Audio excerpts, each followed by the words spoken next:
السلام علیکم ورحمۃ اللہ وبرکاتہ۔ کہانی زبانی کی جانب سے ہنستے مسکراتے ہوشیار سمجھدار ساتھیوں کو خوش آمدید۔ تیار ہے کہانی سننے کے لیے؟ بھلا کیسے ہوتے ہیں تیار؟ نئے کپڑے پہن کے؟ ارے نہیں، اپنے تمام کام مکمل کر کے۔ آج ہم آپ کے لیے لائے ہیں ایک پرانی کہانی جس کا عنوان ہے عقل مند رانی۔ پرانی کہانیاں راجاؤں، رانیوں، شہزادوں، شہزادیوں، دیو وغیرہ کی ہی ہوتی ہیں۔ اسے آپ نے لکھا ہے فرحت یاسمین نے۔ کسی ملک پر ایک راجہ حکومت کرتا تھا۔ وہ بڑا عقل مند اور دور اندیش تھا۔ رایا اس سے بہت خوش تھی۔ راجہ کی 7 رانیاں تھیں۔ راجہ ان سب کو عزیز رکھتا تھا، لیکن چھوٹی رانی بہت عقل مند اور ذہین تھی، اس لیے وہ اسے زیادہ چاہتا تھا۔ دوسری رانیاں چھوٹی رانی سے حسد کرتی تھیں۔ وہ راجہ سے اکثر چھوٹی رانی کی شکایت کرتی۔ رایا کی خوشحالی سے راجہ جتنا خوش رہتا تھا اتنا ہی گھر کے روزمرہ کے جھگڑوں سے پریشان بھی رہتا تھا۔ اس نے ایک دن سب رانیوں کا امتحان لینے کا فیصلہ کیا۔ محل میں جا کر اس نے 7 رانیوں کو بلایا، سب کو کاٹنے کے لیے روئی دی اور کہا، 3 دن میں جس رانی نے اتنی مقدار میں سوت نہیں کاٹا جائے گا، میں اسے اس کے گھر واپس بھیج دوں گا۔ 7 میں سے 6 رانیوں کو سوت کاٹنا نہیں آتا تھا۔ سوت کاٹنے کا مطلب ہوتا ہے اس سے دھاگا بنانا، اس لیے انہوں نے نیچے روئی لگائی اور اوپر سوت لپیٹ دیا۔ پھر وہ سب مل کر چھوٹی رانی کے پاس اس کا سوت دیکھنے گئی اور بولی، بہن ذرا اپنا سوت تو دکھاؤ۔ چھوٹی رانی نے اپنا سوت انہیں دکھایا۔ سوت بہت باریک اور ایک جیسا تھا۔ عمدہ سوت دیکھ کر سب رانیاں جل بھن گئیں۔ انہوں نے چھوٹی رانی کی نظر بچا کر ایک چوہیا اس کے سوت میں چھوڑ دی تاکہ وہ اسے کتر کر خراب کر دے، لیکن جس کی خدا حفاظت کرے اسے بھلا کون نقصان پہنچا سکتا ہے۔ چوہیا چوہوں کی رانی تھی، اسے بہت اچھا کپڑا بننا آتا تھا۔ اس نے راتوں رات چھوٹی رانی کے سوت کا کپڑا بن دیا۔ اگلے دن رانیوں نے چپکے سے آ کر دیکھا تو سوت کی جگہ بنا ہوا کپڑا دیکھ کر وہ اور بھی حیران رہ گئی۔ جل کر انہوں نے کپڑے پر جلتے ہوئے کوئلے ڈال دی اور چلی گئی، لیکن جسے خدا رکھے اسے کون چکھے۔ جہاں جہاں کوئلے پڑے وہاں کپڑے پر بیل بوٹے بن گئے اور کپڑا پہلے سے بھی زیادہ اچھا دکھائی دینے لگا۔ تیسرے دن راجا نے سب رانیوں کو اطلاع بھجوائی کہ وہ آ کر اپنا اپنا سوت دکھائیں۔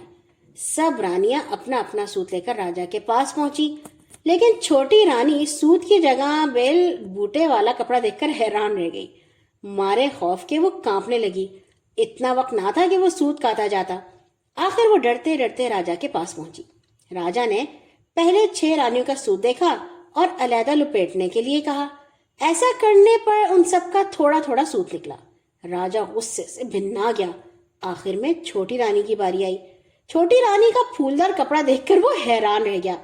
چھوٹی رانی نے ڈرتے ڈرتے سارا قصہ راجا کو بتا دیا کہ رانیوں نے سوت خراب کرنے کے لیے پہلے چوہیا چھوڑی اور پھر جلتے کوئلے ڈالے، لیکن خدا کی مہربانی سے جو کچھ ہو آپ کے سامنے ہے۔ راجا کو غصہ تو بہت آ رہا تھا، لیکن رانی کی سچائی اور عقل مندی کو دیکھ کر چپ ہو گیا۔ اب بڑی رانیوں کی باری تھی۔ انہوں نے راجا سے معافی مانگی اور آئندہ ایسا کام نہ کرنے کا وعدہ کیا۔ راجا نے ان سب کو معاف کر دیا۔ کچھ دن بعد راجا نے پھر رانیوں کا امتحان لینے کا فیصلہ کیا۔ اس بار اس نے سب رانیوں کے پاس گنے بھیجے اور کہلوا بھیجا کہ چولہے میں لکڑی کی جگہ گنے جلائے جائیں۔ ہم شام کو ان گنوں سے پکا ہوا کھانا کھائیں گے۔ ایک ایک پہرے دار ہر رانی کے محل میں بٹھا دیا گیا کہ کوئی رانی گڑبڑ کر کے لکڑیوں سے کھانا نہ بنا سکے۔ 6 رانیوں نے تو گنوں کو چولہوں میں ڈال دیا اور آگ جلانے لگی، لیکن آگ جلے کیسے؟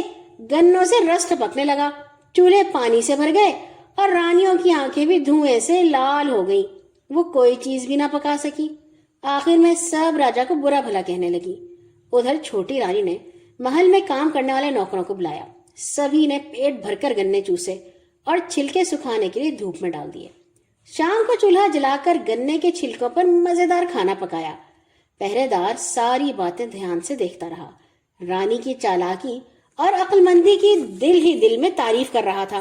سبھی چیزیں صاف ستھری تھی۔ رانی یہ کام بڑی خوش اسلوبی اور تندہی سے سر انجام دے رہی تھی۔ راجا شام کو سب سے پہلے بڑی رانی کے محل میں گیا۔ رانی کے باورچی خانے کی حالت دیکھی تو سمجھ گئے کہ یہاں سے کھانا نہیں مل سکتا۔ کچھ دیر ٹھہرنے کے بعد وہ پہلی رانی کو ساتھ لے کر دوسری رانی کے ہاں گئے۔ دوسری رانی کی بھی راجا نے وہی حالت دیکھی۔ راجا نے پہلی اور دوسری رانی کو لے کر تیسری کے پھر چوتھی، غرض اس طرح وہ سب رانیوں کے ہاں گئے۔ سب جگہ ایک جیسی حالت دیکھی۔ آخر میں راجا چھوٹی اور ساتویں رانی کے پاس پہنچے۔ جیسے ہی راجا 6 رانیوں کے ساتھ ساتویں رانی کے ہاں پہنچے، چھوٹی رانی نے سب کے بیٹھنے کا انتظام کیا۔ تھوڑی دیر ادھر ادھر کی باتیں کرنے کے بعد رانی نے سب کے ہاتھ دھلوائے۔ سب نے سیر ہو کر لذیذ اور مزیدار کھانے کھائے۔ تھوڑی دیر کے بعد راجا نے کہا، میں نے سبھی رانیوں کا امتحان لیا تھا، ان میں 6 بڑی رانیاں تو ہو گئی ناکام، البتہ سب سے چھوٹی رانی اپنی ذہانت اور عقل مندی کی وجہ سے امتحان میں کامیاب رہی ہے۔ آج سے میں 6 بڑی رانیوں کو ان کے میکے بھیج رہا ہوں، صرف چھوٹی رانی میرے پاس رہے گی اور وہی اس ملک کی رانی کہلائے گی۔ راجا کو سن کر چھوٹی رانی نے درخواست کی، مہاراج میں آپ سے درخواست کرتی ہوں ان سب کا قصور معاف کر دیجئے، انہیں پھر سے راج محل میں رہنے کی اجازت دے دیں۔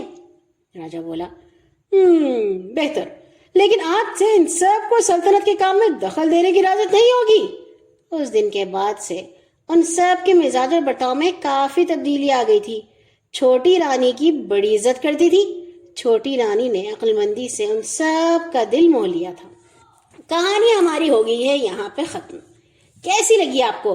اس میں بہت سی باتیں آپ کو نئی بھی معلوم ہوئی ہوں گی، بھلا کون کون سی بتائیے گا۔